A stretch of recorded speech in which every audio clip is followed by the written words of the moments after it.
இறை இயேசுவில் பிரியமுள்ள மாதா தொலைக்காட்சியின் அனைத்து நிகழ்ச்சிகளையும் ஆவலோடு பார்த்து கொண்டிருக்கிற அன்பு நேயர்கள் அனைவருக்கும் இனிய இரவு வணக்கம்.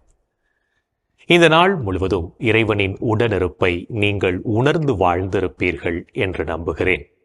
இன்றும் ஓர் அருமையான சிந்தனையைத்தான் நான் உங்களோடு பகிர்ந்து கொள்ள ஆசைப்படுகிறேன். நாம் ஒவ்வொருவரும் மதிப்பு மிக்கவர்களாக மற்றவர்கள் நமது வாழ்க்கையை போற்றும் அளவுக்கு வாழ வேண்டும் என்று விரும்புகிறோம். மற்றவர்கள் நம்மை போற்ற வேண்டும் என்றால் நாம் உயர் பதவியில் இருக்க வேண்டும் என்றோ, நாம் வைத்திருக்கும் பொருட்கள் மதிப்பு மிக்கவைகளாக இருக்க வேண்டும் என்றோ அவசியம் கிடையாது. நாம் உயர் பதவி வகித்தாலும் எளிமையாக இருந்தால் நிச்சயம் நமக்கு மதிப்பு கிடைக்கும். பல சமயங்களில் நாம் அதனை விடுத்து நமது தேவை இதுதான் என தெளிவாக தெரிந்த போதிலும் அதற்கு மேலாக பணத்தையோ பொருளையோ சேகரிக்க ஆரம்பிக்கிறோம். பிறகு எப்படி நம் வாழ்வில் எளிமையை கடைபிடிக்க இயலும் என்ற கேள்வியை நமக்குள்ளாக எழுப்பி பார்ப்போம். பல நேரங்களில் நமக்கு எளிமை என்றால் என்னவென்று தெரியாமலே போய்விடுகிறது. அந்த அளவுக்கு எதையாவது சேகரிக்கும் திறன் நம்மில் அதிகமாகிறது என்பதுதான் உண்மை. இதுதான் உண்மை என தெரிந்தும் நாம் மாறவில்லை என்றால் நாம் மனிதர்களே இல்லை என்றுதானே சொல்ல வேண்டும். வாழ்வில் எளிமையை கடைபிடித்து வாழும் போது நாம் மகிழ்ச்சியோடு வாழ முடியும் என்பதை புரிந்து கொள்வோம். நமது பொருட்களை வைத்தோ நமது பதவியை வைத்தோ மதிப்பு வந்து விடாது. ஏழையாக இருப்பவர்கள் கூட ஒரு விதத்தில் எளிமையை கடைபிடித்து விடலாம். ஆனால் நம்மிடம் இருப்பதை இழப்பதே எளிமை என்ற கருத்தை புரிந்து கொள்ள வேண்டும். எளிமை என்பது ஓர் உயர்ந்த பண்பு. பொதுநலச் சேவைக்கு அழகு சேர்ப்பதே எளிமை என்னும் பண்பு. நாகரிக வளர்ச்சியாலும் பொருளாதார முன்னேற்றத்தாலும் இல்லாமல் போய்விட்ட இந்த உயரிய பண்புதான் இன்று பிற மனித உணர்வு இன்றி நாம் செய்யும் ஆடம்பரங்களுக்கு அடித்தளமாக அமைந்திருக்கிறது. ஆடம்பரம் என்பது நாமே தேடிக்கொள்ளும் வறுமை. எளிமை என்பதோ நம்மை தேடி வரும் வளமை. இரண்டில் எது வேண்டும் என்று நாமே முடிவு செய்து கொள்வோம். எளிமையை கடைபிடித்து நலமான வாழ்வு வாழ நம்மை பயிற்றுவிப்போம். மார்க்சிஸ்ட் கம்யூனிஸ்ட் கட்சியின் மூத்த உறுப்பினரான தோழர் நல்லகண்ணு எளிமைக்கு பெயர் பெற்றவர். அவரது 80வது பிறந்த நாளின் போது அவரது சேவையை பாராட்டி கட்சியின் சார்பாக அவருக்கு 1 கோடி ரூபாய் நிதி வழங்கப்பட்டது. அவர் அதை அந்த மேடையிலேயே கட்சியின் வளர்ச்சிக்காக கொடுத்து விட்டார். ஒரு முறை விவேகானந்தர் தனது சீடர்களுக்கு உணவு பரிமாறிக் கொண்டிருந்தார். அதை பார்த்து சங்கடப்பட்டு கொண்டிருந்த சீடர்களிடம் அவர் இயேசுவின் எளிமையை பற்றி கூறினார். அப்போது இயேசுவின் பாதத்தை ஒரு பெண் நறுமண தைலத்தால் தடவி தனது கூந்தலால் துடைத்தாள். நானாக இருந்திருந்தால் என் இதயத்தின் இரத்தத்தால் அவர் பாதங்களை கழுவியிருப்பேன் என்றாராம். பிறர் நலச் சேவையில் தங்களையே கரைத்த மாமனிதர்களின் வாழ்வை அங்கீகரிப்பதே அந்த உயரிய பண்பை நோக்கி நாம் எடுத்து வைக்கும் முதல் அடி என்பதை புரிந்து கொண்டு நாமும் நம் வாழ்வில் எளிமையை கடைபிடிக்க முயற்சி செய்வோம். இன்றைய தினத்தை எடுத்துக்கொள்வோம். இந்த நாள் முழுவதும் நாம் நமது வாழ்வில் எளிமையை கடைபிடித்து வாழ்ந்தோமா என்று யோசித்து பார்ப்போம். மேலும் இந்த நாளில் நமது செயல்பாடுகள் எப்படிப்பட்டதாக இருந்தது என்று நம்மையே நாம் கேட்டு பார்ப்போம்.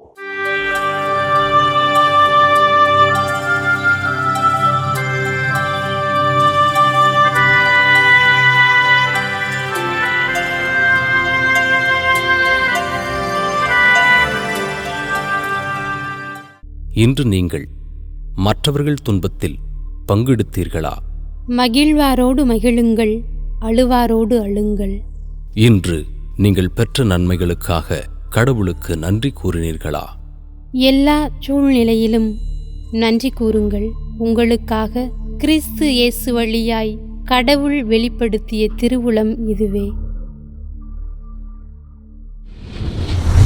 இன்று நாம் இறைவனுக்கு ஏற்புடைய செயல்களை செய்திருந்தாலும் சில நேரங்களில் நாம் இறைவனுக்கு எதிராகவும் செயல்பட்டு பாவத்தில் விழுந்திருப்போம். அத்தகைய தருணங்களுக்காக மனம் வருந்தி மன்னிப்பு கேட்டு மனத்துயர் மன்றாட்டை ஜெபிப்போம்.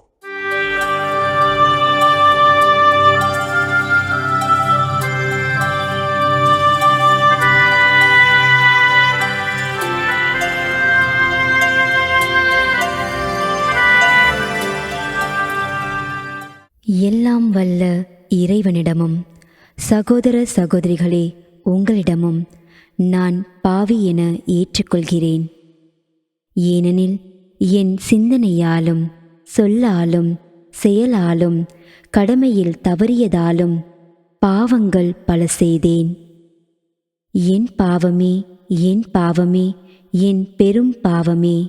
ஆகையால் எப்போதும் கன்னியான புனித மரியாவையும் வானதூதர் புனிதர் அனைவரையும் சகோதர சகோதரிகளே உங்களையும் நம் இறைவனாகிய ஆண்டவரிடம் எனக்காக வேண்டிக்கொள்ள மன்றாடுகிறேன். ஆமேன். மனத்துயர் மன்றாட்டை செபித்ததன் வழியாக இறைவனிடமிருந்து மன்னிப்பை பெற்றிருப்போம் என்ற நம்பிக்கையோடு இறை வேண்டலில் இணைவோம்.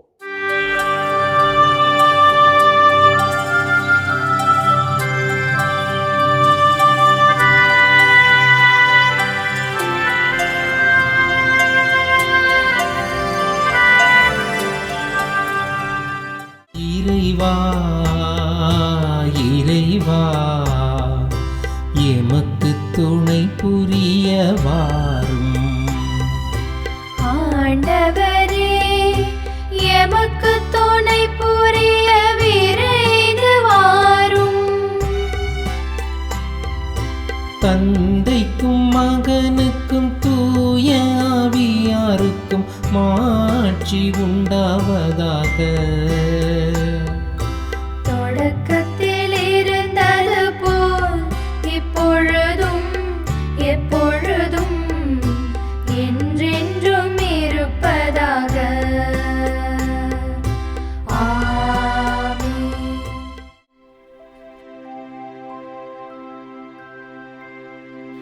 கடவுளே என்னை பாதுகாக்கும் வலிமை மிகு கோட்டையாகவும் அடைக்கலமாகவும் இருந்தருளும்.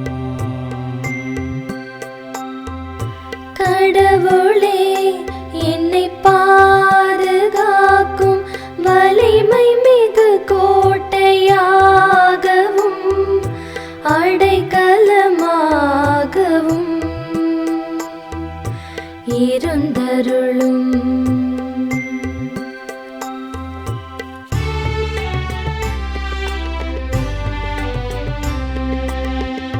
ஆண்டவரே உம்மிடம் நான் அடைக்கலம் புகுந்துள்ளேன். ஒருபோதும் நான் வெட்கமடைய விடாதேயும். உமது நீதிக்கேற்ப என்னை விடுவித்தருளும். உமது செவிகளை என் பால் திருப்பியருளும். விரைவில் என்னை மீட்டருளும். எனக்கு அடைக்கலம் தரும் கற்பாறையாயிரும்.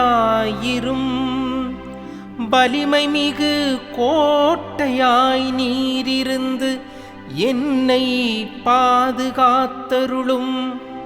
ஆம், நீர் என் கற்பாறையும் கோட்டையும் நீரே.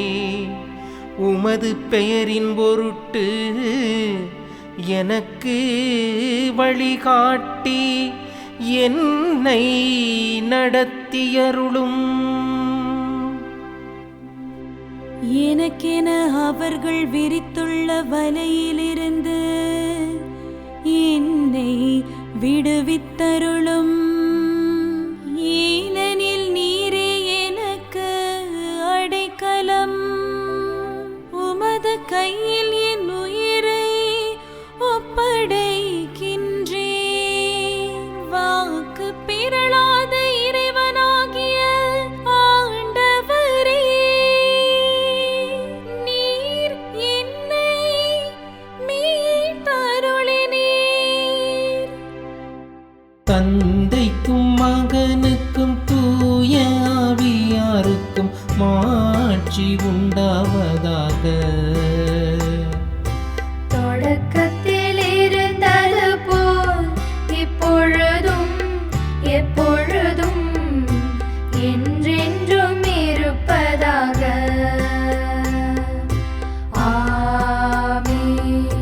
கடவுளே என்னை பாதுகாக்கும் வலிமை மிகு கோட்டையாகவும் அடைக்கலமாகவும் இருந்தருளும். கடவுளே என்னை பாதுகாக்கும் வலிமை மிகு கோட்டையாகவும் அடைக்கலமாகவும் இருந்தருளும்.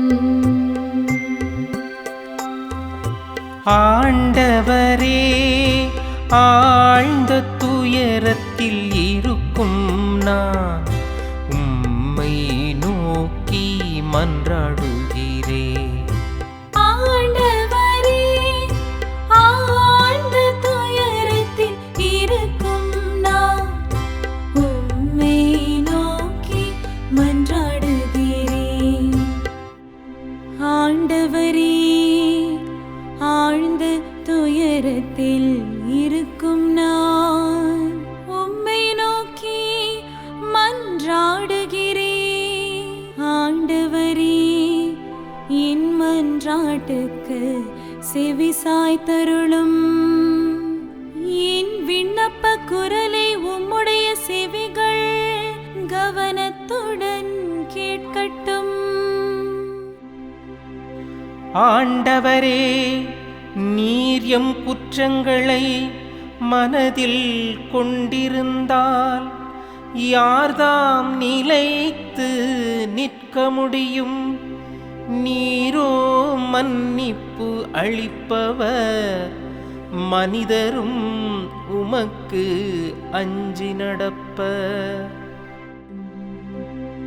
ஆண்டவருக்காக நான் ஆவலுடன் காத்திருக்கின்றேன். என் நெஞ்சம் காத்திருக்கின்றது.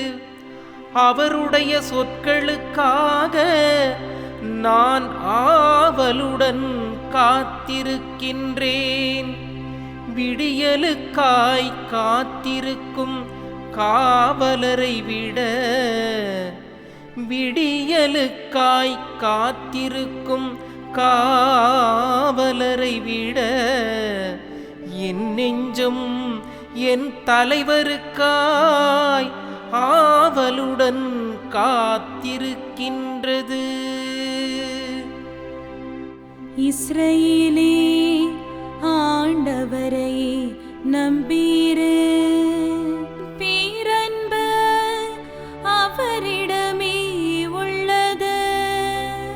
மிகுதியான மீட்பு அவரிடமே உண்டு.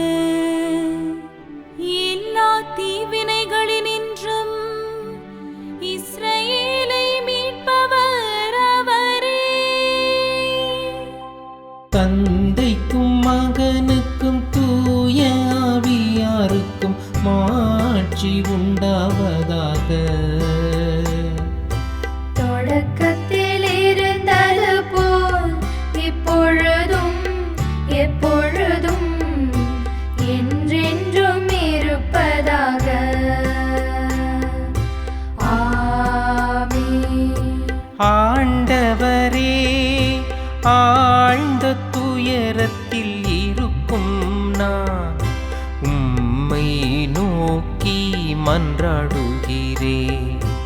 ஆண்டவரே ஆழ்ந்த துயரத்தில் இருக்கும் நான் உம்மை நோக்கி மன்றாடுகிறேன். இறைவனின் உடனிருப்பு இந்த இரவு பொழுதிலும் நம்மை பாதுகாத்து வழிநடத்தும் என்ற நம்பிக்கையை இறை வேண்டலின் வழியாக பெற்றுக்கொண்ட நாம் இப்போது நாளைய நற்செய்தி வாசகத்திற்கு செவிமடுப்போம்.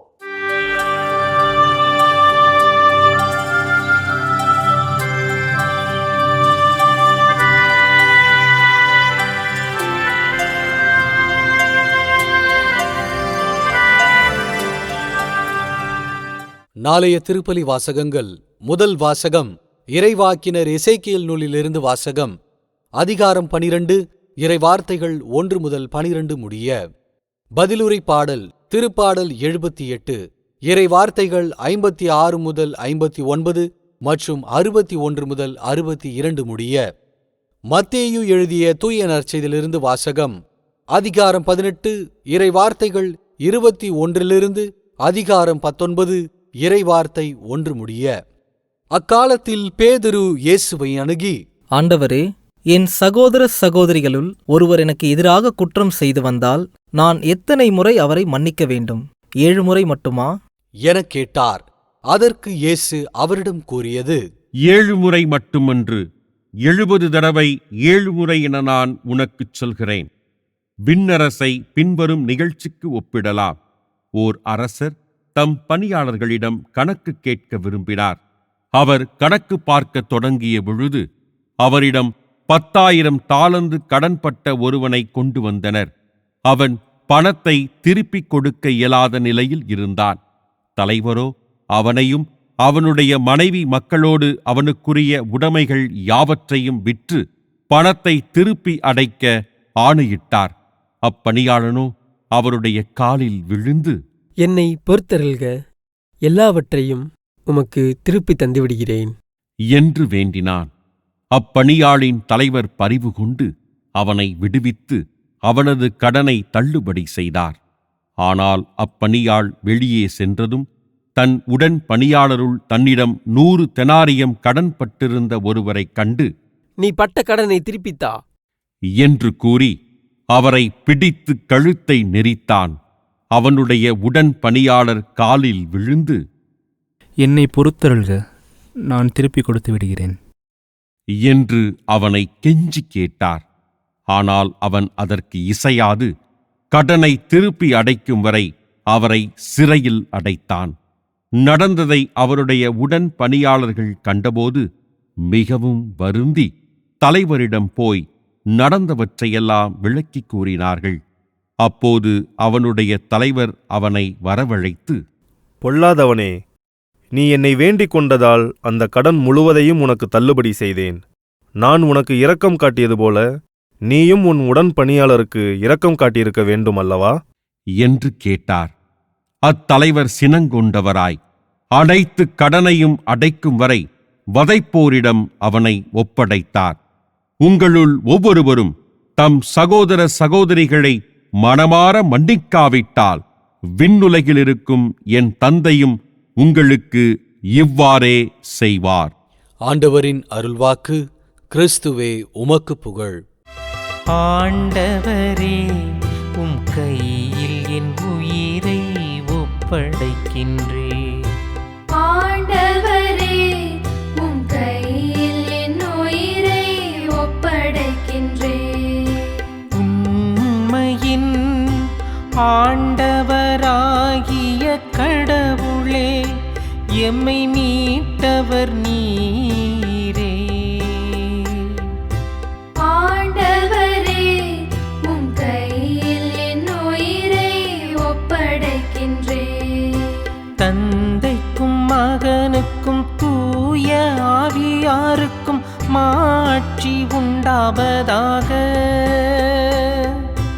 ஆண்டவரே, உம் கையில் என் உயிரை ஒப்படைக்கின்றேன். நாம் ஒவ்வொருவரும் குழந்தை மனம் கொண்டவர்களாக வாழவும் இறையாட்சியின் விழுமியங்களை நமதாக்கவும் அழைப்பு விடுக்கும் இயேசுவின் குரலுக்கு செவிமடுத்து வாழ்வோம் என்ற சிந்தனையோடு சிமியோன் பாடலில் இணைவோம்.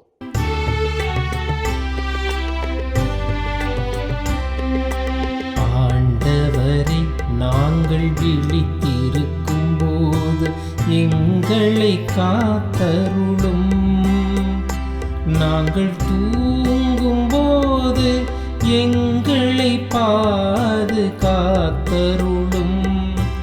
இதனால் கிறிஸ்துவோடு விழித்திருந்து அவரோடு அமைதியில் இளைப்பாறுவோம்.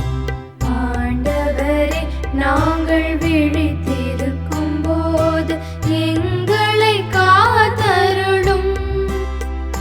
நாங்கள் தூங்கும் போது எங்களை பாதுகாத்தருளும்.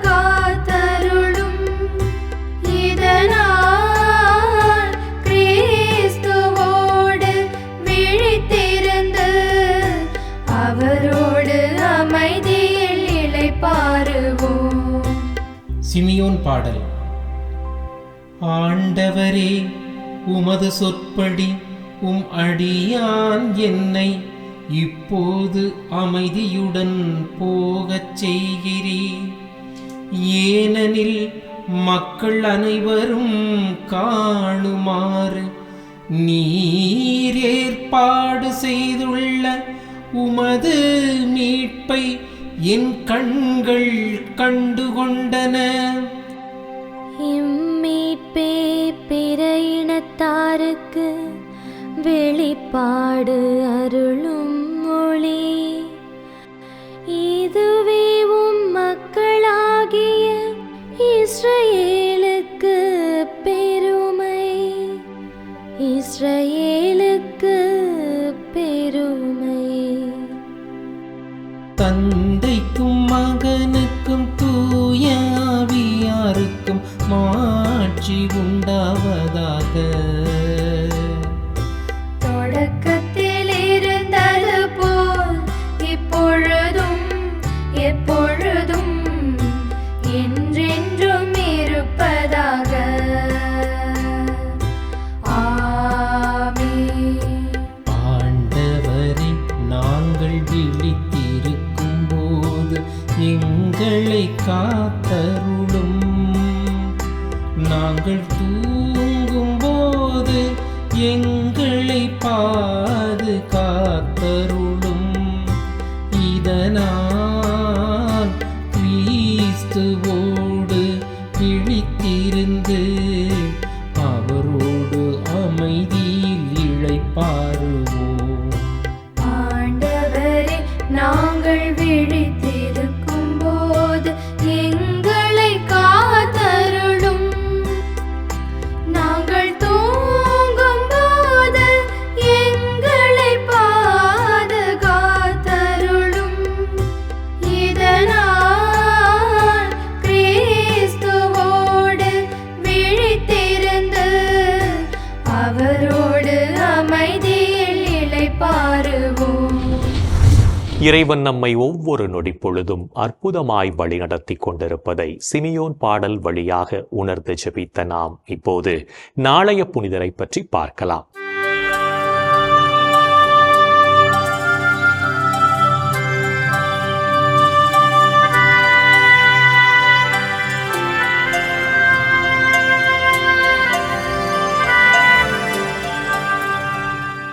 ஆகஸ்ட் 13. புனித போன்சியான், புனித இப்போலித்துஸ். ரோமையில் வாழ்ந்த அருட்குருவான இப்போலித்துஸ் எதனையும் தேர்ந்து தெரியும் ஆற்றல் பெற்றவராக விளங்கினார். புனித இரேனியுஸின் சீடரான இவர் சட்ட திட்டங்களில் உறுதியான மனம் கொண்டவராக திகழ்ந்தார். அக்காலத்தில் திருச்சபைக்கு எதிராக பல்வேறு தப்பறைகள் போதிக்கப்பட இப்போலித்துஸ் இதனை கடுமையாக எதிர்த்தார். திருச்சபைக்கு எதிராக தப்பறைகள் பரவி வந்த அக்காலகட்டத்தில் அன்றைய திருத்தந்தை செஃபாரினஸ் எந்தவிதமான நடவடிக்கையும் மேற்கொள்ளாமல் இருக்க அருட்தந்தை இப்போலித்துஸ் தன்னையே திருத்தந்தையாக அறிவித்து போட்டி திருத்தந்தையாக செயல்பட்டார். கிபி 230 ஆண்டு அருட்தந்தை போன்சியான் திருத்தந்தையாக தேர்வு செய்யப்பட தப்பறைகளை போதித்து வந்த அலெக்சாந்திரியா நகர் ஆர்ஜினை திருச்சபையிலிருந்து வெளியேற்றினார். கிபி 235 ஆண்டு முதல் 238 ஆண்டு வரை பேரரசன் மேக்சிமினால் ஏற்பட்ட மறைக்கலகத்தில் ஆயர்களும் குருக்களும் கொலை செய்யப்பட திருத்தந்தை போன்சியான் மற்றும் இப்போலித்துஸ் இருவரும் சர்தானியாவிற்கு நாடு கடத்தப்பட்டு சிறையில் அடைக்கப்பட்டார்கள். சிறையினில் திருத்தந்தை போன்சியாரோடு உரையாடிய இப்போலித்துஸ் தாம் செய்த தவறுக்கு மனம் வருந்தி மன்னிப்பு கேட்க திருத்தந்தை போன்சியான் இப்போலித்துஸினை வாஞ்சையோடு ஏற்றுக்கொண்டார். கிபி 236 ஆண்டு திருத்தந்தை போன்சியாரும் இப்போலித்துஸும் பேரரசன் மேக்சிமினால் கொலை செய்யப்பட இவர்களது உடல்கள் ரோமைக்கு எடுத்து வரப்பட்டு அடக்கம் செய்யப்பட்டது.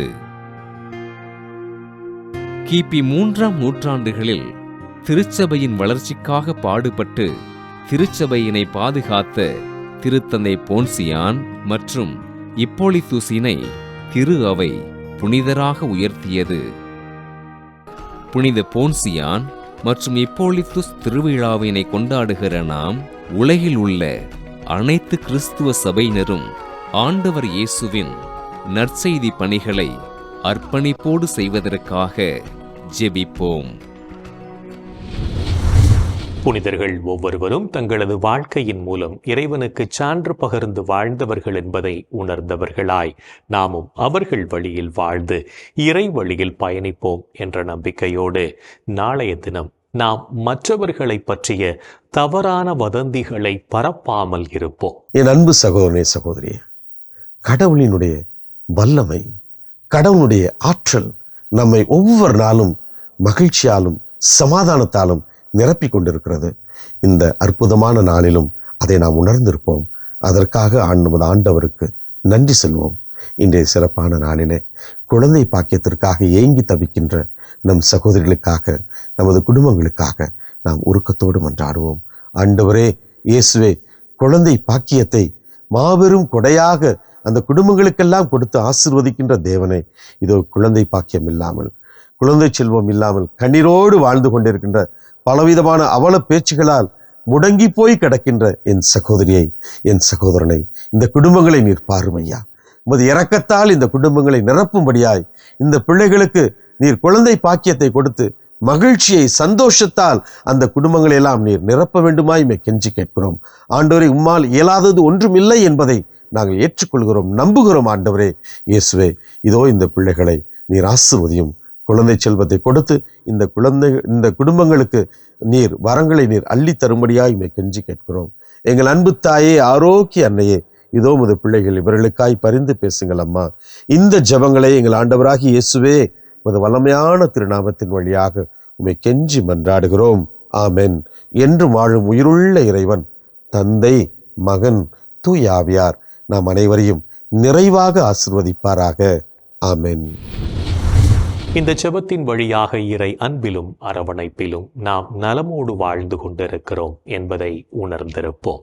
இறை ஆற்றலும் வல்லமையும் என்றும் நம்மில் தங்கும்.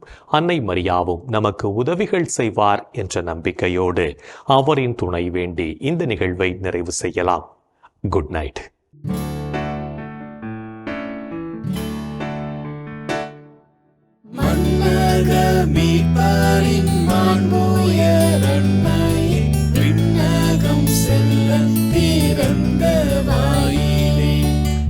கடல் மீதொழில் விண்மீன் நீரை வீழ்ச்சி நின்றெழமோ என்றிடும் மக்களை ஆட்சி செய்து அவர் குதவிடுவே. இயற்கை வியப்புற இறைவனை ஈன்ற பின்னரும் கன்னியாய் நின்றே வானவன் கபிரியேல் வாழ்த்து